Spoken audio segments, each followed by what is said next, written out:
கிறிஸ்துவில் பிரியமான மகிமை தொலைக்காட்சி நேயர்களே, உங்கள் அனைவருக்கும் ஜெபத்தின் மகிமை என்கிற இந்த நிகழ்ச்சியின் சார்பாக எங்களுடைய அன்பான மாலை வணக்கத்தை தெரிவிப்பதில் மிகுந்த மகிழ்ச்சி அடைகிறோம். கடந்த ஒரு வாரம் முழுவதும் கர்த்தர் நம்மோடு இருந்து நம்மை பாதுகாத்து அற்புதமாய் அதிசயமாய் வழிநடத்தின கிருபைகளை எண்ணி நன்றி செலுத்தி தொடர்ந்து ஜெப சிந்தையோடு இந்த நிகழ்ச்சியில் அமர்ந்திருப்போம். ஜெபிப்போம், ஜெயம் பெறுவோம். கர்த்தர் நம்மையும் நம்முடைய குடும்பங்களையும் நம்முடைய தொழில்களையும் உபாகமம் 1:11 இப்பொழுது இருக்கிறதை பார்க்கலும் 1000 மடங்கு ஆசீர்வதிப்பாராக. இந்த நாளிலும் முதல் பத்திரிகை செய்தியாக காவலர் வீர வணக்க நாள் அனுசரிப்பு இதை குறித்து செய்தி வந்திருக்கிறது. அதாவது 1959 வருஷம் அக்டோபர் மாதம் 21 காஷ்மீரில் உள்ள லடாக் பகுதியில் உள்ள ஹாட் ஸ்ப்ரிங்ஸ் அப்படி ஒரு இடத்துல சீன இராணுவத்தினர் ஒரு தாக்குதல் நடத்தியிருக்காங்க. அதில் இந்தியாவின் மத்திய பாதுகாப்பு படை காவலர்கள் 10 பேர் வீரமரணம் அடைந்தார்கள். ஒரு எஸ்பி கூட அதில் இறந்திருக்கிறார் அந்த சம்பவத்தில். அப்போ அதை இந்த சம்பவத்தை தொடர்ந்து நாடு முழுவதும் பணியின் போது மரணமடையும் காவலர்களுக்கு அஞ்சலி செலுத்தும் விதமாக ஆண்டுதோறும் அக்டோபர் 21 காவலர் வீர வணக்க நாள் கடைபிடிக்கப்படுகிறது. இதில் கடந்த 2020 செப்டம்பர் 1 முதல் 2021 அக்டோபர் 31 வரையிலான ஆகஸ்ட் 31 வரையிலான ஓராண்டு காலம் அதில் 377 காவலர்கள் மரணம் அடைந்திருக்கிறாங்க. வீர மரணம், பணியின் போது இறந்தவர்கள், டியூட்டி டைமில் இறந்துறவங்க 377 பேர் இறந்துருக்கிறாங்க. அதனால் அவங்களுக்கு வீர வணக்கம் செலுத்தும் விதமாக சென்னை டிஜிபி அலுவலகத்தில் உள்ள காவலர் நினைவு சின்னத்தில் டிஜிபி சைலேந்திர பாபு அவர்கள் மலர் வளையம் வைத்து அஞ்சலி செலுத்தியிருக்கிறாங்க. ஆளுநர் அஞ்சலி செலுத்தியிருக்கிறாரு. நம்முடைய முதல்வர், மாண்புமிகு முதல்வர் அவர்கள் இது தொடர்பாக செய்தி வெளியிட்டிருக்காங்க. ஆனால் ஒரு காவலர்கள் பணியின் போது இறக்கின்ற காவலர்களை வருடந்தோறும் நினைவு கூறுவது, அவர்களுக்கு தேவையான உதவிகளை செய்வது அந்த குடும்பங்களுக்கு இது ஒரு நல்ல ஒரு நினைவுபடுத்தல் நிகழ்ச்சியாக அவங்க அனுசரிக்கிறாங்க. ஒவ்வொரு வருடமும் இந்த நிகழ்ச்சிகள் தொடர்கிறது. அதனால் இந்த நாளில் நம்ம குறிப்பாக பணியில் இருக்கிற காவலர்கள், பணியில் இறந்த காவலருடைய குடும்பங்கள், அவர்கள் எல்லாம் ஆண்டவருடைய கரத்திற்குள்ளாக பாதுகாப்போடு இருக்கவும் அவருடைய குடும்பங்கள் ஆசீர்வதிக்கப்படவும் இந்த நாளில் நாம் விசேஷமாக ஆண்டவருடைய சமூகத்தில் பிரார்த்தனை எடுக்கலாம். காவல்துறை என்று சொல்லும்போது உண்மையிலேயே அது அவருடைய பணி சொல்லி முடியாத ஒரு சிறப்பான ஒரு பணி. ஆமாம். ஏன்னா இரவு பகல் என்றே கிடையாது. இப்போ தான் அவங்களுக்கு ஒரு வாரத்தில் ஒரு நாள் லீவு கொடுக்குறாங்களே ஒழிய, இதுக்கு முன்னாடி உள்ள காலங்கள் எல்லாம் பார்த்தீங்கன்னா நெருக்கடி மத்தியில் எந்த நேரமும் அவங்க அழைப்புக்கு தயாராக இருக்கணும். ஒரு நாள் விடுப்பு கொடுத்தாலும் மற்ற நாட்கள் மன அழுத்தம், டென்ஷன். எவ்வளவு ஒரு அழுத்தமான ஒரு பணி, அதோட மட்டுமல்ல ஆபத்து நிறைந்த ஒரு பணி. சில நேரங்களில் ரோட்டில் ஒரு விபத்து நடந்து பிணத்தோட ராத்திரி கூட அங்கே உட்காந்துருக்கக்கூடிய ஒரு சூழ்நிலைகளை நம்ம பார்க்கத்தான் செய்கிறோம். அதேபோல் போஸ்ட்மார்ட்டம் கேஸுக்கும் அவங்க தான் போய் அட்டென்ட் பண்ண வேண்டியிருக்கு. எல்லாம் ஒரு நெருக்கடியான ஒரு பணி. குடும்பத்திலோடு அவங்க சந்தோஷமாக இருக்கக்கூடிய நேரம் ரொம்ப கம்மியாகத்தான் இருக்கும். குடும்பமே அவங்களுக்கு காவல்துறை அதற்காக அந்த அவங்களுடைய ஆடையே பார்த்திங்கன்னா ஒரு முரட்டு ஆடையாகத்தானே இருக்குது. ஏன்னா இதில் பார்த்திங்கன்னா பெண்களும் இப்போ ஒருவேளை அந்த துறையில் உற்சாகத்தோடு வர்றாங்க. அதை அவங்க வலுக்கட்டாயப்படுத்தி யாரும் கூப்பிடல, அவங்க விருப்பப்பட்டு. ஆமாம், அவங்க விருப்பப்பட்டு ஆர்வம் கொண்டு தான் வராங்க. ஆமாம் ஆமாம், அது நல்லா பண்ணுறாங்க, நல்லா செய்கிறாங்க. இப்போ அதில் இப்போ உயர் அதிகாரிகள்லாம் பெரிய பெரிய அதிகாரிகள்லாம் இருக்கிறாங்க. அதே நேரத்தில் அவங்க பணியின் போது இறப்பது என்பது ரொம்ப ஒரு பரிதாபமான ஒரு செய்தி. அது கண்டிப்பாக நம்ம அவர்களுக்கு நினைவு கூறணும். இந்த அக்டோபர் 21 அவர்களை நம்ம நினைத்து இன்றைக்கி அவங்க சொன்ன மாதிரி வீர வணக்கம் ஒவ்வொரு காவல்துறை அலுவலர்களுக்கும் பணியாளர்களுக்கும் நம்ம வீர வணக்கம் செலுத்துவோம். மகிமை தொலைக்காட்சியின் சார்பாக அந்த குடும்பத்தினரை இழந்து தவிக்கிற பிள்ளைகளுக்கு கர்த்தர் தாமே ஆசீர்வாதத்தை தரும்படி நாங்கள் உங்களுக்காக ஜெபிக்கிறோம். எங்களை பாதுகாத்து வழிநடத்துகிற நல்ல ஆண்டவரே, இந்த அருமையான ஜெப வேலைக்காக நன்றி செலுத்துகிறோம். ஆண்டவர், இந்த நாளிலும் காவலர் தினத்திற்காக உங்களுடைய சமூகத்தில் நான் ஜெபிக்கிறோம். கடந்த அக்டோபர் 21 ஒவ்வொரு காவலர் வீர வணக்க நாள் என்று காவல்துறை மூலம் அனுசரிக்கப்பட்டதை நாங்கள் செய்தித்தாளிலே வாசித்தோம். ஆண்டவரே, கடந்த 1959 வருடத்தில் ஆண்டவர் 10 காவலர்கள் வீர மரணம் அடைந்ததை அவர்கள் நினைத்து ஒவ்வொரு வருடமும் 21ஆம் தேதி ஆண்டவரே இந்த நாளை ஞாபகப்படுத்தி ஆண்டவரே பணியில் இறந்த வீர மரணம் அடைந்த அநேக காவலர்களுக்கு அஞ்சலி செலுத்தும் விதமாக கொண்டாடப்படுவதை நாங்கள் செய்தித்தாளில் வாசித்தோம். ஆண்டவரே, இந்த கடந்த ஆண்டில் கூட 377 காவலர்கள் தமிழ்நாட்டிலே இறந்திருப்பதாக நாங்கள் அந்த செய்தியில் வாசித்தோம். ஆண்டவரே, தேவன்தாமே அந்த குடும்பங்களுக்கு கர்த்தர் போதுமானவராக இருந்து ஆண்டவரே அவர்களுக்கு தேவையான உதவிகளை நீர் செய்ய வேண்டும் என்று உடைய சமூகத்தில் ஜெபிக்கிறோம். ஆண்டவரே, பரத்தில் இருந்து நீர் அவர்களுக்கு ஒத்தாசை அனுப்ப வேண்டும் என்று ஜெபிக்கிறோம். அவருடைய பிள்ளைகள் குடும்பங்கள் ஆண்டவரே அவர்கள் தங்களுடைய எல்லா காரியங்களையும் ஆண்டவரே அவர்கள் சந்தோஷத்தோடு மகிழ்ச்சியோடு மீண்டும் தொடங்குவதற்கு ஆண்டவரை நீர் அவர்களுக்கு உதவி செய்ய வேண்டும் என்று இந்த நாளிலே நம்முடைய சமூகத்தில் ஜெபிக்கிறோம். இந்த நாளிலே பணியில் இருக்கின்ற ஆண்டவர் அனைத்து காவலர்களுக்காக காவல் அதிகாரிகளுக்காக ஆண்டவர் இந்த நாளில் நம்முடைய சமூகத்தில் ஜெபிக்கிறோம். ஆண்டவரை இந்த தேசத்தினுடைய பாதுகாப்பை அவர்களுடைய பொறுப்பிலே ஆண்டவர் நீர் கொடுத்திருக்கிறீர். ஆண்டவரை மக்களுடைய பாதுகாப்பும் மக்களுடைய அவருடைய எல்லா காரியங்களும் ஆண்டவரை நீர் அவருடைய கண்காணிப்பிலே வைத்திருக்கும்படியான ஒரு பொறுப்பு அவர்களுக்கு இருக்கிறது. கர்த்ததாமே அந்த பொறுப்பில் அவர்கள் உண்மையும் உத்தமமாய் நேர்மையுமாய் நடப்பதற்கு ஆண்டவரை நீ உதவி செய்ய வேண்டும் என்று ஜெபிக்கிறோம். ஆண்டவர் அனைத்து காவலுடைய குடும்பங்களை கர்த்தர் ஆசீர்வதிக்கும் ஜெபிக்கிறோம். அவருடைய பணிகளை ஆசீர்வதிப்பீராக. ஆண்டவர் அவர்கள் பிரயாணங்களிலே கர்த்தர் கூட இருந்து வழி நடத்த வேண்டும் என்று ஜெபிக்கிறோம். அனைத்து காவல்துறை அதிகாரிகளையும் கர்த்தர் ஆசீர்வதித்து வழி நடத்த வேண்டும் என்று இந்த நாளில் நம்முடைய சமூகத்தில் ஜெபிக்கிறோம். அவருடைய குடும்பங்களுக்கு தேவையான பொருளாதார வசதிகளையும் அவருடைய குடும்பங்களுக்கு தேவையான அனைத்து உதவிகளையும் ஆண்டவரை நீர் ஆண்டவரே உடைய பரத்திலிருந்து அவர்கள் கொடுத்து அருளி செய்ய வேண்டும் என்று ஜெபிக்கிறோம். அவருடைய குடும்பங்களை ஆண்டவர் இந்த நாளில் நாங்கள் நினைத்து ஆண்டவர் இந்த மகிமை தொலைக்காட்சி இந்த மகிமை நேரத்திலும் நாங்கள் அதை நினைத்து இந்த நாளில் நாங்களும் ஜெபிக்கிறோம். கர்த்ததாமே நீர் ஆசீர்வதிக்க வேண்டும் என்று உங்களுடைய சமூகத்தில் ஜெபிக்கிறோம். மீட்பர் இயேசுவின் ஜெபிக்கிறோம், எங்கள் ஜீவனுள்ள நல்ல பிதாவே, ஆமென். ரெண்டாவது ஒரு நல்ல ஒரு பத்திரிகை செய்தி என்னன்னா, நம்ம வள்ளியூர் பணகுடி உள்பட்ட 8 பேரூராட்சிகளுக்கு 271 கோடி மதிப்பில் புதிய குடிநீர் திட்டம் நம்முடைய மாண்புமிகு சட்டப்பேரவைத் தலைவர் திரு அப்பா அவர்கள் தகவல் தெரிவித்திருக்கிறார்கள். இது பொதுவாக மக்களுக்கு குடி தண்ணீர் அதான் அடிப்படை. குடி தண்ணீர் இல்லைன்னா எந்த ஊருக்கு நம்ம போனால் கூட முதல்ல கேட்குறது என்ன கேட்குறாங்கன்னா, இந்த ஊரில் தண்ணி வசதி அப்படி தான் கேட்குறாங்க. இப்போ பணவடியோ மற்ற சில நம்ம ஊரில் பணவடியை பொறுத்தளவில் வீடுகளுக்கு இணைப்பு கொடுத்துருக்காங்க. ஆனால் நிறைய பஞ்சாயத்துகள் கிராமங்களில் போய் இன்னும் வெளியில் போய் தான் தண்ணி எடுக்க வேண்டிய சூழ்நிலைகள் இருக்கிறது. இப்போ இந்த குடி தண்ணீர் ரொம்ப அவசியம். ஒரு வாரத்துக்கு சில டைம் ஒரு நாள் தான் விடும்போது மக்கள் ரொம்ப அல்லலப்படுவதை நம்ம பார்க்குறோம். அதனால் இப்போ இந்த வள்ளியூர் பணவடி இதை உட்பட்ட ஒரு 8 பேரூராட்சிகளை இணைத்து ஒரு புதிய கூட்டு குடிநீர் திட்டத்தை கொண்டு வருவதாக சொல்லியிருக்கிறாரு. இதில் இப்போ பொதுமக்களுக்கு 15 லட்சம் தண்ணீர் மட்டும்தான் கிடைக்குதான். 15 லட்சம் லிட்டர் தண்ணீர் மட்டும்தான் கிடைக்குது. ஆனால் இந்த திட்டம் வந்த பிறகு இதன் மூலம் 65 லட்சம் லிட்டர் தண்ணீர் கிடைக்கும். சரி சரி. அதனால் ஒரு 50 லட்சம் தண்ணீர் கூடுதலாக கிடைக்குது. அதனால் இந்த பணிகளை ஓராண்டுக்குள்ளாக இந்த பணிகள் நிறைவடையும் அப்படின்னு சொல்லி நம்முடைய சபாநாயகர் அவர்கள் தெரிவித்திருக்கிறார்கள். ஒரு நல்லதொரு சிறப்பான முயற்சி, சீரிய முயற்சி. இந்த முயற்சி விரைவில் பலன் கொடுக்கும். நிறைய மக்களுக்கு எதிர்கால சந்ததியிற்கு ஒரு நல்ல குடிதண்ணீருக்கு ஒரு பாதுகாப்பு, குடிதண்ணீருக்கு ஒரு உத்தரவாதத்தை இந்த திட்டம் கொடுக்கும் என்று நம்ம நம்புகிறோம். அதனால இந்த நாளிலும் இந்த திட்டம் செயல்படுத்தப்படணும். எல்லா மக்களுக்கும் குடிதண்ணீர் நல்லா கிடைக்கணும். அடிப்படை வசதிகள் எல்லாருக்கும் கிடைக்கணும்.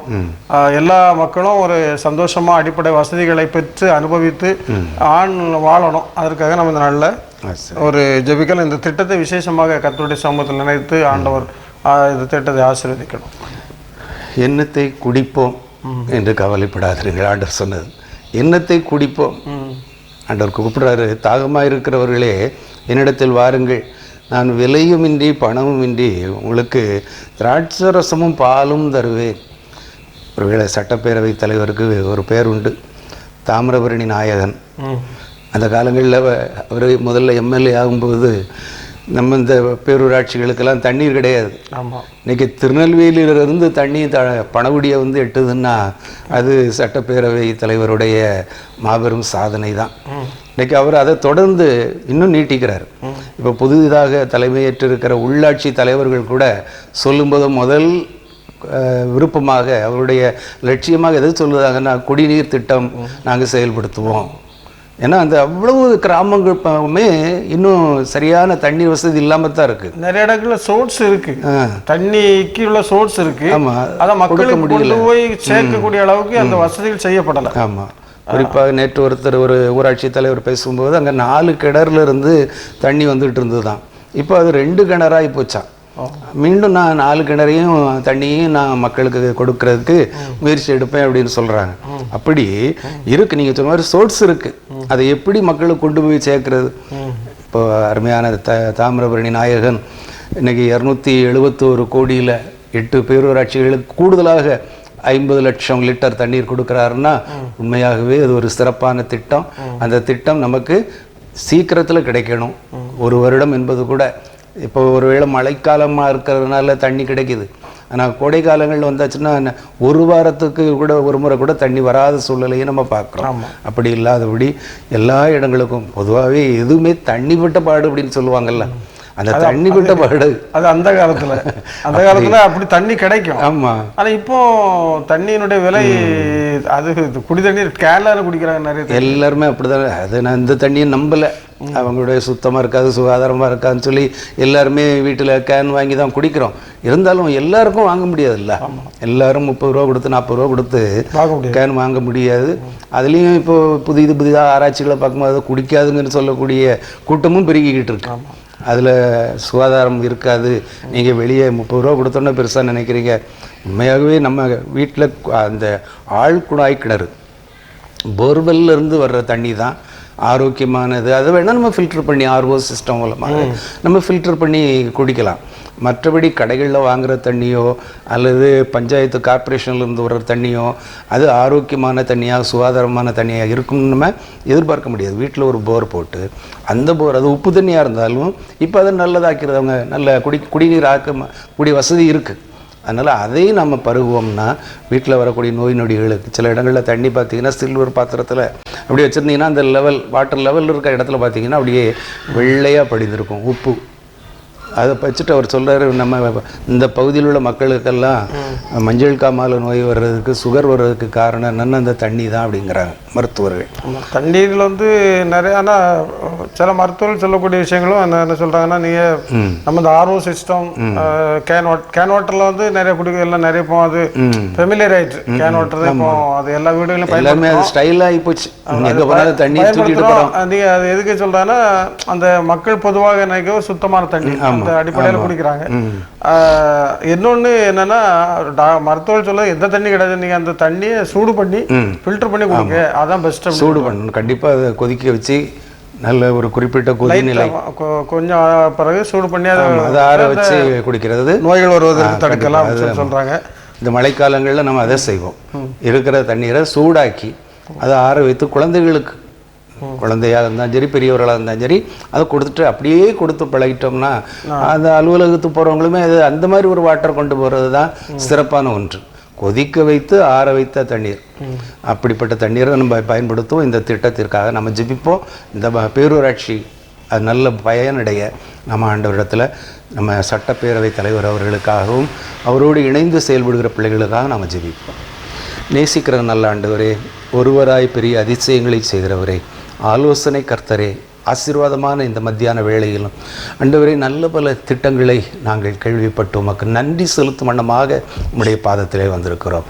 கர்த்தாவே, காவல்துறையிலே பணியாற்றுகிற காவலர்களுக்கு வீர வணக்கம் செலுத்திய நாங்கள் இப்பொழுதும் ஆண்டவரே அதிகார பொறுப்பில் இருக்கிறவர்கள் அவர்கள் ஆலோசனையை கேட்டு செவிமடுத்து அவர்கள் பல பல புதிய திட்டங்களை அறிமுகப்படுத்துகின்ற பாக்கியத்தை இந்த நாளிலே நாங்கள் கேள்விப்படும் பொழுது நன்றியோடு துதிக்கிறோம். விசேஷமாக என்னுடைய சட்டப்பேரவை தலைவர் அவர்கள் மனதிலே உதித்த நல்ல திட்டங்களுக்காக நன்றி சொல்கிறோம். கடந்த நாட்களிலே அவர் சட்டமன்ற உறுப்பினராக இருந்தபோது ஆண்டவரே அநேக திட்டங்களை குறிப்பிட்ட பேரூராட்சிகளுக்கு, குறிப்பிட்ட மாவட்டங்களுக்கு கடந்து செல்கின்ற ஒரு காரியங்களை அவர்கள் மூலமாக நாங்கள் இன்று பெற்றுக்கொண்டிருக்கிறோம். இப்பொழுதும் கூட கர்த்தாவே அவர்கள் சட்டப்பேரவைக்கு தலைவரான பொழுது ஆண்டவரே 8 பேரூராட்சிகளிலே 15 லிட்டர் தண்ணீர் மட்டுமே, லட்சம் லிட்டர் தண்ணீர் மட்டுமே விநியோகிக்கப்பட்டு கொண்டிருக்கிற வேளையில் அதை நாங்கள் மீண்டும் 65 லட்சம் லிட்டர் தண்ணீராக உயர்த்துவோம், அதற்காக பணம் செலவழிக்க ஆயத்தமாக இருக்கிறோம் என்று சொல்லி ஆண்டவரை செய்தித்தாளிலே படித்து உமக்கு நன்றி சொல்கிறோம். கொடுத்த ஞானத்திற்காக உமக்கு ஸ்தோத்திரம். ஆண்டவரே அரசு உதவித்தொகையை அதற்காக ஒதுக்கிய முதல்வர்கள் அவர்களுக்காக நன்றி சொல்கிறோம். தாவே தொடர்ந்து இந்த பணி அதிசீக்கிரத்திலே தொடங்கி நடப்பித்து முடிக்கப்பட நீர் உதவி செய்யும். அதன் மூலமாக குறிக்கப்பட்ட 8 பேரூராட்சி மக்களும் நல்ல சுகாதாரமான ஆரோக்கியமான குடிநீரை பருகி ஆயுசு நாட்களை ஆண்டவரே உமக்குள்ளாக காத்துக்கொள்ள நீர் உதவி செய்ய வேண்டும் என்று ஜெபிக்கிறோம். தொடர்ந்து பிள்ளைகளை ஆசீர்வதியும் ஞானத்தால் நிரப்பும் வழி நடத்தும். இயேசுவின் நாமத்தில் ஜெபிக்கிறோம் நல்ல பிதாவே, ஆமென். கடந்த நாட்களில் பெய்த மழை அது நம்முடைய கன்னியாகுமரி மாவட்டத்தில் விசேஷமாக கேரளா கன்னியாகுமரி மாவட்டங்களில் மழை அதிக அளவான மழை பெய்து இருக்கிறது. அதில் நிறைய சேதங்கள் ஏற்பட்டதாக செய்தியிலே வந்திருக்கிறது. ஏறத்தாழ கன்னியாகுமரி மாவட்டத்தை பொறுத்தளவில் 9 வீடுகள், அடுத்த வீடுகள் நிறைய சேதம் அடைஞ்சிருக்கோம். நம்ம கணக்கில் இப்போ அவங்க சொல்லியிருக்கிறது. அடுத்த மின்கம்பங்கள், 1000 ஏக்கர் நெற்பயிர்கள் சேதம் அப்படின்னு சொல்லியிருக்கிறாங்க. இன்னொன்று ஒரு 3 பேர்கள் தண்ணீரில் அடிக்கப்பட்டு அதில் இறந்துருக்கிறாங்க. அதாவது வெள்ளப்பெருக்கில் குறும்பனையை சேர்ந்த நிஷான் ஜெபின் 2 பேர், 2 யங்ஸ்டர்ஸ் தான். ஆமாம், அவங்க வெள்ளப்பெருக்கில் தண்ணீர் அடித்து இறந்து போனாங்க. அதில் சித்திரவேலி ஒரு காளிகேசம் ஆறை கடக்கும்போது அவரும் மழை நீரால் அடித்து செல்லப்பட்டார். இப்படி இதுபோல் குலசேகரம் அருகே மடத்தூளை கோட்டூரை சேர்ந்த லெனின் என்ற மாற்றுத்திறனாளி அவர் மாலையில் பரளி ஆற்றில் குடித்து கொண்டிருக்கும் போது தண்ணீர் அடித்து சென்றதுன்னு போட்டிருக்கு. அவரது சடலம் மீட்கப்பட்டது. இப்படி மழைக்கு உயிரிழந்தோர் எண்ணிக்கையும் ஏறத்தாழ 3-4 பேராக அது அதிகரித்திருக்கிறது. இதில் கன்னியாகுமரி மாவட்டத்தில் மாவட்ட கண்காணிப்பு அலுவலராக திருமதி ஜோதி நிர்மலா அவர்கள் பணியாற்றியிருக்கிறார்கள். இந்த இதுக்கு விசேஷமாக இந்த சிறப்பு பணிக்காக அவங்கள போட்டுக்கிறாங்க. மாவட்ட கண்காணிப்பு அலுவலராக போட்டுக்கிறாங்க. அவர் சொல்கிறாங்க செய்தி, அவருடைய என்ன செய்யணும்னா, கன்னியாகுமரி மாவட்டத்தில் வரலாறு காணாத அளவில் ஒரே நாளில் 33 சென்டிமீட்டர் மழை பெய்துள்ளது. பொதுவாக ஒரு 7 சென்டிமீட்டர் 8 சென்டிமீட்டர் மழைனாலே அது ஒரு நார்மல் மழைன்னு சொல்லலாம். நல்ல மழை 7 சென்டிமீட்டர் மழை நல்ல மழை. அப்போ 33 சென்டிமீட்டர் மழைனா இது 25 ஆண்டுகளில் இதுவரை பெய்யாத மழை. இது ஒரே நாளில் 33 சென்டிமீட்டர் மழை பெய்திருக்கிறது. அதனால அணைகளிலெல்லாம் தண்ணீர் வரத்து பேச்சுப்பாறை அணை, பெருஞ்சாணி அணை, அங்குள்ள அணைகளெல்லாம் தண்ணீர் நிறைய அணைகளுக்கு தண்ணீர் வருது. நிறைய தண்ணீர் வெளியேற்றப்பட்டு கொண்டிருக்கிறது.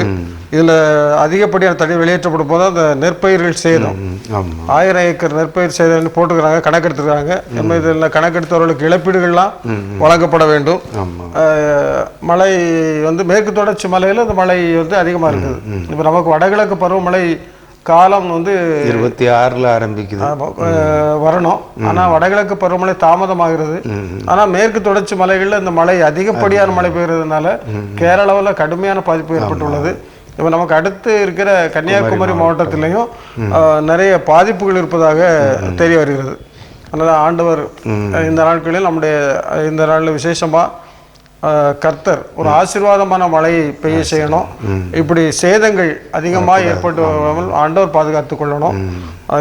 அதுக்கு எடுக்கிற முயற்சிகள், அரசு அதிகாரிகள் எடுக்கிற முயற்சிகள், அடுத்த அவர்களுக்கு வழங்க வேண்டிய இழப்பீடுகள் எல்லாம் குறுகிய காலத்தில் கிடைப்பதற்கு எல்லா நிலைகளையும் ஆண்டவர் ஆசீர்வதிக்கணும். அதேபோல் நம்ம எடுத்துட்டிங்கன்னா இந்தியாவில் உத்தரகாண்ட் மாநிலம் அங்கே 40க்கும் அதிகமானோர் மறித்ததாக செய்தித்தாளில் பார்க்குறோம். குமரி மாவட்டம் இங்கே நமக்கு 9 வீடுகள் என்று சொல்லப்பட்டிருக்கிறது. வீடுகள் நிறைய கண்டிப்பாக போயிருக்கோம். என்ன அதேபோல் கேரள மாநிலம் முதல்ல பத்தத்தில் அரசாங்கம் வந்து எச்சரிக்கை கொடுக்க தான் செய்கிறாங்க. மழை நேரத்தில் ஆற்றங்கரை பக்கம் கொடுத்தாலும் எச்சரிக்கை கொடுக்குறாங்க. இருந்தாலும் அவங்க வீடுகளை விட்டு உடனே புறப்பட்டு போக முடியாது. இல்லை மற்றபடி சொல்ல இந்த வெள்ளங்களில் போய் இந்த ஆற்றை கடக்க போன சம்பவத்தை பார்க்குறோம். அது என்ன கொஞ்சம் போனோம் ஆழம் தெரியாமல் கால விடாதுன்னு சொல்லி உங்களுக்கு ஒரு துணிச்சல், அசட்டு தைரியம் எப்பவுமே அப்படிதான். நம்ம இந்த வெள்ளம் என்ன பண்ணணும் அசட்டு தைரியத்தில் போயிடுறாங்க. ஆனால் அந்த ஃபோர்ட்ஸில் வந்து அவங்கள எதிர்த்து தண்ணிக்கு முன்னால் நம்ம எதிர்த்து நிற்க முடியாது என்ன. அதனால் ரொம்ப அவ்வப்போது கரையோரத்தில் இருக்கவங்கெல்லாம் போங்க போங்க போங்கன்னுட்டு வெள்ளத்தடுப்பு நடவடிக்கைகளில் முதல் எச்சரிக்கை அதைத்தான் சொல்கிறாங்க. என்ன ரெட் அலர்ட்டு, எல்லோ அலர்ட் அப்படிலாம் கொடுக்குறாங்க. இப்போ எவ்வளவோ அரசாங்கம் வருமுன் காப்போம், வடமேற்கு வடகிழக்கு பருவக்காற்றிலிருந்து இந்த மாதம் 26ஆம் தேதியிலிருந்து மழை தொடங்கும். வடகிழக்கு பருவமழை ஆரம்பிக்க முன்னாலே ஒரு மாவட்ட ஆட்சித்தலைவர் தலைமையில அந்த முன்னெச்சரிக்கை நடவடிக்கைகள் எடுக்கிறாங்க. ஆமா, நீங்க வந்து இவ்வளவு சாக்கு முறைகள் தயாரா வைக்கணும். அந்த நீங்க சார் சொல்ற மாதிரி அந்த வெள்ள தாழ்வு பகுதியில் இருக்கக்கூடிய மக்கள் விழிப்பா இருக்கணும், அவங்க வெளியேற்றணும், இவ்வளவு எல்லாம் கரெக்ட். அதே மாதிரி அதுக்கு தேவையான புகலிடங்கள் அவங்க எங்க தங்க வைக்கணும், அதுக்கு பள்ளிக்கூடங்கள் ஆயத்தப்படுத்துறாங்க, எல்லா முன்னேற்பாடுகள் பண்ணுறாங்க.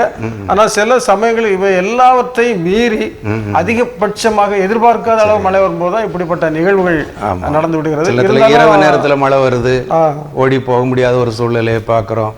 நல்லா தூங்கிட்டு இருக்கும்போது வெள்ளம் வந்துருது. இப்படியும் சூழ்நிலைகள் நடக்குது. அப்படிப்பட்ட சூழ்நிலையிலும் ஆனால் இவங்க நான் சொல்றாங்களா, பொதுப்பணித்துறை அலுவலர்கள், வருவாய்த்துறை அலுவலர்கள்,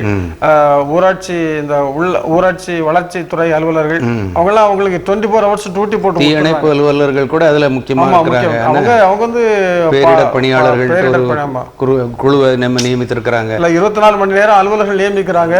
அரசாங்க தரப்புல அல்லது நிர்வாக தரப்புல அவங்க நல்லா பண்றாங்க. இந்த பேரிடர் காலங்கள்ல நல்ல தீவிரமா செயல்படுத்துறாங்க.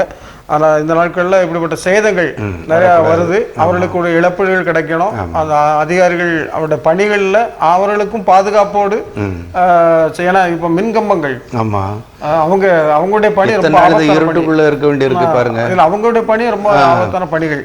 அதனால அவங்க இப்படி நிறைய வெள்ள நேரங்களில் பேரிடர் காலங்களில் நிறைய பணிகள் இருக்கிறது. அதுக்காக ஜெபம் நேசிக்கிற நல்ல ஆண்டவரே, இந்த நாளிலும் விசேஷமாக நாங்கள் கன்னியாகுமரி மாவட்டத்திற்காக ஜெபிக்கிறோம். கடந்த நாட்களிலே, கடந்த வாரத்திலே பெய்த அதிகபட்ச மழையினால் ஏராளமான சேதங்கள் அங்கே சேதங்கள் உருவாகிருக்கிறதாக நாங்கள் செய்தித்தாளில் வாசித்தோம். ஆண்டவரே, இந்த நாளிலும் ஆண்டவரே சேதங்களுக்கு உட்பட்ட அநேக மக்களுக்கு கர்த்தர்தாமே அவர்களுக்கு உரிய இழப்பீடுகள் உரிய சமயத்திலே போய் அவருடைய கைகளிலே கிடைப்பதற்கு ஆண்டவர் உதவி செய்வோம் ஜெபிக்கிறோம். அதற்கேற்ற எல்லா விதமான ஆண்டவரை வசதிகளையும் ஆண்டவர் அவர்கள் செய்து கொடுக்க ஜெபிக்கிறோம். ஆண்டவரை யோபு இழந்ததை 2 தனையாய் கொடுத்து ஆசீர்வதித்தீர் என்று வேதத்தில் வாசிக்கிறோம். அதுபோல ஆண்டவரே, ஒருவேளை ஆண்டவர் இந்த நாட்களில் அவர்கள் இழந்திருந்தாலும் இன்னும் அதிகப்படியாக ஆண்டவரை அவர்களை 2 தனையாக நீர் அவர்களை ஆசீர்வதிக்க வேண்டும் என்று இந்த நாளில் நாங்கள் ஜெபிக்கிறோம். ஆண்டவர் இன்னும் ஆசீர்வாதமான மழையை ஆண்டவரே அந்த மக்களுக்கு, பகுதியில் உள்ள மக்களுக்கு கொடுத்து ஆண்டவரே நீர் நல்ல விவசாயம் சாகுபடிகள் நடைபெற ஆண்டவர் உதவி செய்ய ஜெபிக்கிறோம். ஆண்டவரே, இந்த நாட்களிலும் இந்த பேரிடர் காலங்களிலே ஆண்டவரே இப்படி பாதுகாப்பு பணிகளுக்காக ஆண்டவரே நியமிக்கப்பட்டிருக்கிற அலுவலர்களுக்காக ஜெபிக்கிறோம். அனைத்து துறை அலுவலர்களும் ஆண்டவரை தாங்கள் ஒருங்கிணைந்து இந்த பணிகளை ஆற்றுவதற்கும் ஆண்டவர் அர்ப்பணிப்போடு இந்த பணிகளை செய்வதற்கும் ஆண்டவர் நீர் அவர்களை தயார்படுத்திக் கொள்ள ஆண்டவர் அவர்களுக்கு நல்ல ஞானத்தை கொடுக்க வேண்டும் என்று ஜெபிக்கிறோம். கர்த்ததாமே எல்லா காரியங்களையும் ஆசீர்வதிப்பார். விசேஷமாக கேரள மாநிலத்திற்காக ஜெபிக்கிறோம். அங்குள்ள மக்களுக்காக ஜெபிக்கிறோம். அநேகர் வீடுகளை இழந்து, உடைமைகளை இழந்து இந்த நாட்களில் தவிப்பதை நாங்கள் பார்க்கிறோம். கர்த்ததாமே அவர்களுக்கும் ஆண்டவரை ஒரு ஆறுதலை கொடுக்க வேண்டும் ஜெபிக்கிறோம். ஆண்டவரை நம்முடைய இந்த பகுதியில் உள்ள மக்களுக்காக ஜெபிக்கிறோம். விசேஷமாக வடகிழக்கு பருவமழை எதிர்நோக்கி இருக்கிற ஆண்டவர் அனைத்து விவசாயிகளுக்காக நாங்கள் ஜெபிக்கிறோம். ஆண்டவரை அவர்களும் கூட இந்த நாட்களிலே அவர்கள் அந்த மழைக்காக காத்து கொண்டிருக்கிறார். ஆண்டவரை இந்த நாட்களிலும் எங்கள் பகுதிகளிலும் ஆண்டவர் அநேக இடங்களிலும் மழைகள் பெய்திருக்கிறது, குளங்கள் பெருகியிருக்கா ஸ்தோத்திரம். தொடர்ந்து கர்த்தாவே இன்னும் இந்த திருநெல்வேலி மாவட்டம், தூத்துக்குடி மாவட்டங்களில் அநேக இடங்களில் வறட்சி காணப்படுகிறது. தேவன் தாமே நல்ல மழையை கொடுத்து ஆண்டவரை நீ ஆசீர்வதிக்க வேண்டும் என்று இந்த சமூகத்தில் ஜெபிக்கிறோம். மீட்பரே சொல்லி ஜெபிக்கிற நல்ல பிதாவே, ஆமென். இன்னொன்று, இந்த மது வந்து ஒரு மிகப்பெரிய தீமை. அதை நம்ம பல நேரங்களில் சொல்லியிருக்கிறோம். அதற்கு நம்முடைய ஒரு கல்லூரி மாணவிகள், தூத்துக்குடியில் ஒரு கல்லூரி மாணவிகள் மதுவினால் வரக்கூடிய தீமைகள் இவைகளை குறித்து ஒரு பேரணி நடத்தியிருக்கிறாங்க. இது ஒரு புறம் எல்லாம் நடத்துகிறோம், விழிப்புணர்வு பேரணி எல்லாமே நம்ம நடத்துகிறாங்க, விழிப்புணர்வு பேரணி நடத்துகிறாங்க, மதுவினால் வரக்கூடிய காரியங்களை எச்சரித்து எல்லாம் சொல்லுறாங்க. சரி. ஆனால் இதுக்கும் இதையும் தாண்டி குஜராத் மாநிலத்தில் ஒரு காரியம் பண்ணியிருக்கிறாங்க. அது செய்தியில் வந்திருக்கிறது. எப்படின்னா, மது குடிப்போரை கூண்டில் அடைக்கும் கிராமங்கள். இது ஒரு செய்தி. இந்த செய்தியில் இவனை குஜராத்தில் கிராமங்களில் நிறைய மதுவுக்கு அடிமையாக இருக்கிறாங்க. அதனால அவங்களுடைய குடும்பங்கள் வந்து நிற்கதியாக நிற்கிறது. அதனால அவங்க என்ன பண்ணுறாங்கன்னா, குடித்து வரக்கூடிய அந்த ஆண்களை அவன் என்ன பண்ணுறாங்கன்னா கூண்டு வச்சிருக்கிறாங்க. கிராமத்தில் கூண்டு வச்சு அதில் அடைச்சிடுறாங்க. அடைச்சிட்டு 2500 ரூபா கொடுக்கணும். கொடுத்தாதான் அவங்களுக்கு ரிலீஸ் பண்ணுறாங்க. சரி. அதனால இப்போ என்ன சொல்றாங்கன்னா, அது இதனுடைய விளைவு என்னன்னா, அந்த கிராமத்தில் மது குடிப்போர் எண்ணிக்கை குறைந்து விட்டதா. இப்போ அது உடனே இதனால என்ன பண்றாங்க, இப்போ இதை எடுத்து மேலும் அகமதாபாத், சுரேந்திர நகர், அம்ரேலி மற்றும் கட்சி மாவட்டங்களில் உள்ள 24 கிராமங்களில் மது பிரியர்களை இரும்பு கூண்டுக்குள் அடைக்கும் திட்டம் அறிமுகம் செய்யப்பட்டுள்ளது. மேலும் அபராத தொகை 2500 உயர்த்தப்பட்டுள்ளது. இந்த அமௌண்ட்டை வாங்கி அவங்க என்ன பண்றாங்கன்னா, கிராமத்தில் வளர்ச்சி திட்டங்களுக்கு பயன்படுத்துறாங்க. அதனால இந்த அபராத தொகையை சமூக நல திட்டங்கள், மத நிகழ்ச்சிகள், சமூக பணிகளுக்காக பயன்படுத்துகிறோம். மேலும் கணவரை இழந்த பெண்களுக்கு உதவித்தொகை, ஏழை பெண்களின் திருமண செலவுகளுக்கும் வழங்கி வருகிறோம் அப்படி சொல்றாங்க. அதாவது அவங்ககிட்ட இருந்து வாங்கக்கூடிய பெனால்ட்டியை 2500 ரூபா வாங்குறாங்க. அப்படி வாங்கி அந்த பெனால்ட்டி அவங்க ஏழை பெண்களுக்கு நல்ல திட்டங்களை செயல்படுத்துறதாக ஒரு செய்தி வந்திருக்கிறது, செய்தித்தாளில் வந்திருக்கிறது. இந்த நாளில் நம்ம விசேஷமாக மதுவுக்கு அடிமையானவர்கள் அவர்களை திருத்துவதற்காக எல்லாரும் எல்லா தரப்புலையும் முயற்சி எடுக்கிறாங்க. இது ஒரு நல்ல முயற்சி தானே. இப்படி எல்லா தரப்புலையும் முயற்சிகள் எடுக்கப்பட்டு வருகிறது. அதனால அவர்களுக்காக விசேஷமா ஜெபனா. நான் இந்த கடந்த நாட்களில் கூட ஒரு செய்தி வாசித்தோம். ஆலங்குளம் பக்கத்துல ஒரு பையன் ஒரு சிறு பையன் தான், தன்னுடைய தகப்பன் அடிக்கடி குடிக்கு அடிமையாகி குடிச்சிட்டு வர்றதை அவனால பொறுக்க முடியல. கடைசியில் அவன் என்ன பண்ணிட்டான், தற்கொலை பண்ணிட்டான். தற்கொலை பண்ணி என்னுடைய சாவுக்கு என்னுடைய தகப்பனார் குடிப்பழக்கம் தான் காரணம் அப்படின்னு சொல்லி ஒரு லெட்டர் எழுதி வச்சுதான் தற்கொலை பண்ணிட்டான். இப்படி நிறைய குடும்பங்கள்ல நிறைய மன வேதனைகள், மன சங்கடங்கள், வெளியில சொல்ல முடியாத அநேக கொடுமைகள்லாம் நடக்கிறது. இப்படிப்பட்ட இந்த மதுவுக்கு அடிமையாக இருக்கிற மக்கள் மீட்கப்பட வேண்டும். ஆண்டவர் அவர்களை விடுவிக்கணும். இது அடிமைத்தனமான ஒரு வாழ்க்கை, இந்த வாழ்க்கையிலிருந்து அவர்கள் விடுதலை செய்யப்படணும். அதுக்காக விசேஷமாக இந்த நாள் ஜெபம் பண்ணலாம். நீதிமொழிகள் 23 என்ன சொல்லுதுன்னா, யாருக்கு வேதனை, யாருக்கு துக்கம், யாருக்கு சண்டை, யாருக்கு காரணம் இல்லாத காயங்கள். இன்னைக்கு அதிகாலையிலேயே எப்படா கடை திறக்க முன்னாலே போய் கியூவில் நிற்காங்க. அந்த அளவுக்கு மது பிரியர்கள் பெருகிட்டாங்க. அவங்களெல்லாம் இந்த தமிழ்நாட்டிலையும் இந்த கூண்டு சிறுத்தைகளை பிடிக்கிற மாதிரி, கரடியை பிடிக்க வச்ச கூண்டு மாதிரி இவங்களையும் கூண்டு வச்சு பிடிச்சி அவங்கள அப்படி அவமானப்படுத்தினா தான் அவங்க திருந்துவாங்க. அவமானப்பட்டு திருந்துறாங்க. என்னமோ குடிக்க மாட்டேன், என்னமோ இந்த மாதிரி நான் இதுக்கு அவமானப்படணும் எத்தனை. அதனால பிள்ளைகளுக்கு கவலை, இப்போ குடும்பத்தில் மனைவிக்கு கவலை. நல்ல ஒரு பெண் பிள்ளைகள் இருந்தால் அந்த குடும்பத்தில் பெண் எடுக்கிறதுக்கு யாரும் முன் வர மாட்டுக்காங்க. நம்ம சொல்லிதாங்கல்ல, தகப்பனார் குடிப்பாரு, குடிக்கிறாரு, அதனால அப்படின்னா அவங்க விளையிடுறாங்க. ஆமாம், அந்த பிள்ளைகளுக்கு திருமணம் தள்ளி போகுது, பிள்ளைகளுடைய கல்வி வாழ்க்கை பாதிப்புகள். ஆனால் இது அவங்க உணர மாட்டாங்க. உணரணும். அது நம்முடைய நேரம் இன்பம், அவ்வளோதான். சிற்றின்பம் அதுக்கு பேர். அந்த சிற்றின்பத்துக்கு அடிமைப்பட்டு பேரின்பத்தை விட்டுருதோம். அவன் எந்த ஒரு சமுதாயத்திலையும் முன்னால் வந்து நிற்க முடியலல்ல. ஒரு நல்ல விழாக்கள் காலங்கள்லையோ அல்லது ஆலயத்தின் காரியங்கள்லையோ அவன் முன்னால் வந்து நிற்க முடியல. அவன் குடிகாரன் அப்படின்னு சொல்லி அவன் பேச்சை யாருமே அங்கீகரிக்கிறது இல்லைல்ல. அதனால் மது குடிப்பவர்கள் தயவு செய்து, ஒருவேளை இந்த நிகழ்ச்சியை நீங்கள் பார்த்து கொண்டிருப்பீங்கன்னா உடனே உங்களுக்காக நாங்கள் ஜெபிக்கிறோம். நீங்கள் இந்த பழக்கத்திலிருந்து விடுதலை பெற வேண்டும் என்று நாங்கள் ஜெபிக்கிறோம். அவ்வளோ. நிறைய சிலர் சொல்கிறாங்க வேதனையா, ஏன்னா குடிச்சிட்டு இருக்கேன், விட முடியலையா அந்த அப்படின்னு சொல்லி நிறைய வேதனைப்படுறாங்க. சரி, அந்த மக்களுக்காக ஆண்டவர் நல்ல ஒரு விடுதலை கொடுக்கணும். அவருடைய வாழ்க்கை மகிழ்ச்சியாக இருக்கணும். ஜெபிப்போம். விடுதலை நாயகனாம் கிறிஸ்து இயேசுவே, எங்கள் பரிசுத்தமுள்ள தெய்வமே, இழந்து போனதை தேடி ரட்சிக்க வந்தவரே, பாவிகளை மனந்திரும்புகிறதற்கு அழைக்க இந்த உலகத்திலே ஒரு பாவியாக, ஒரு ஈன கோலம் எடுத்தவராக ஆண்டவரே நீர் எங்களுக்காக அவதாரம் எடுத்து இந்த உலகத்திலே பிறந்து மக்களை மீட்பதற்காக எவ்வளவோ நல்ல பல ஆலோசனைகளை எல்லாம் சொன்னீர்.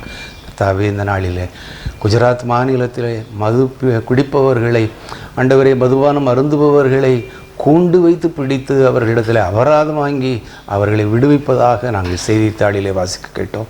ஒருவேளை ஆண்டவரே, நீர் விடுதலை நாயகனாக இருக்கிறீர், விடுவிக்கிற தேவனாக இருக்கிறீர். இந்த பழக்கத்திலிருந்து என்னை யார் விடுவிக்க முடியும் என்று அங்கலாய்க்கிற பிள்ளைகளை நீர் கண்ணோக்கி பாரும். ஒரு விசை இறங்கும். அவர்கள் அந்த மதுபாட்டிலை கண்டாலே சீ என்று அருவருத்து அதை வெறுக்கத்தக்கதாக நீர் உதவி செய்யும். அதன் மூலமாக குடும்பத்திற்கு ஒரு நிரந்தரமான வருமானம் கிடைக்கும், நல்ல பெயர் கிடைக்கும், அவருக்கோ அவருடைய குடும்பத்திற்கோ நல்ல பெயர் வாங்கித்தர முடியும் என்பதை உணர்ந்து, ஆண்டவரே, எங்களுடைய அன்பு பிள்ளைகள் அந்த பழக்கத்தை விட்டுவிட நாங்கள் இந்த நேரத்திலே ஜெபிக்கிறோம். பெரிய காரியங்களை செய்யும். அதற்கு உடன்பாடாக இருக்கிற அநேக குடும்பங்கள் இன்றைக்கு சீரழிந்து கொண்டிருக்கிறதைத்தான் நாங்கள் பார்க்கிறோம். அப்படிப்பட்ட ஒரு நிலை வரக்கூடாது சுவாமி. எல்லாரும் சமுதாயத்திலே அமைதியான வாழ்க்கை நடத்த வேண்டும். ஆண்டவரே, அப்படிப்பட்ட இரக்கமுள்ள ஆண்டவர் நீர் பிள்ளைகளுடைய மனதை மாற்ற வல்லவராக இருக்கிறேன். அவர்களுடைய அந்த மதுபானம் குடிப்பழக்கத்தை தெய்வம் தாமே அப்புறப்படுத்தி அவர்களை புது மனிதர்களாக்கி, ஒருவன் கிறிஸ்துவுக்குள் இருந்தான் அவன் புது சிருஷ்டியாக இருக்கிறான் என்றபடி அவனுடைய வாழ்க்கையை புதிய வாழ்க்கையாக மாற்றித்தாரும். இதனாலிலிருந்து அநேக குடும்பங்களிலே ஒரு நல்ல எதிர்காலம், நல்ல பிரகாசமான விடிவெள்ளி நட்சத்திரம் உதிக்க நீர் உதவி செய்யும். இயேசுவின் நாமத்தில் ஜெபிக்கிறோம் நல்ல பிதாவே, ஆமென். கிறிஸ்துவுக்குள் மிகவும் பிரியமானவர்களே, இந்த நாளிலும் இந்த ஜெபத்தின் மகிமை என்ற நிகழ்ச்சியில் நீங்கள் கலந்து கொண்டீர்கள். ஆண்டவர் உங்களை அவரை ஆசீர்வதிப்பாராக. தொடர்ந்து அடுத்த வாரத்திலும் இதே போன்ற ஒரு நிகழ்ச்சியிலே நீங்கள் உங்களோடு கூட கலந்து கொள்வதில் நாங்கள் சந்தோஷமடைகிறோம். அதுவரையிலும் கர்த்தருடைய கிருபையின் பிரசன்னம் உங்களோடு கூட இருந்து உங்களை காத்து வழி நடத்துவதாக. நன்றி, வணக்கம்.